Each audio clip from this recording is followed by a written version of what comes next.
There are so many myths, so many stories that we're told about financial independence and why it's not possible. It's time to smash these out of the park. Financial independence is only possible if you're a high earner.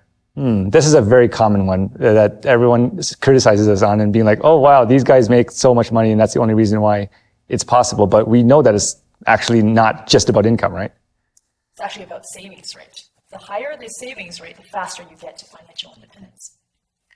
And I think built into this assumption is if you're not a higher earner, you will never be a high earner. People have this thing of I earn so many dollars, pounds, euros, and I will never earn more.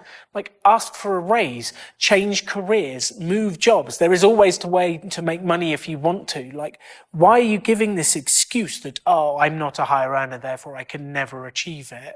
It's almost like you're giving up. Yeah. And it takes a change in mindset as well, because just because you are a high earner doesn't mean that you're going to save and invest for your future.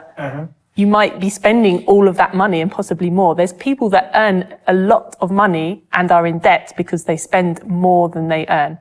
To Alan's point about the fact that it doesn't mean you'll never be a high earner, there was a reader who wrote into us, and she said that during the pandemic, she lost her job. And at one point, she was homeless and jobless because not only did she lose her job, there was a domestic abuse situation in which she got kicked out of her boyfriend's, the place that they were living in together. She had to live on a friend's couch, and she was really, really distraught and didn't know what to do. And then she read our book, Quit Like a Millionaire, and she discovered the FIRE community. And after that, she went out and got 3 jobs. One was bartending.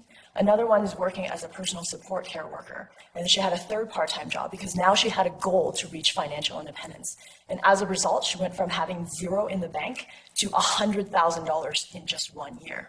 Wow. And she wrote us an update recently after the pandemic saying, my net worth has now grown to $300,000 because I learned how to invest and invest in myself. Yeah, and it takes the creativity to do things like that. Like if you have that big goal, then you're going to do big things to try and get there. Yeah.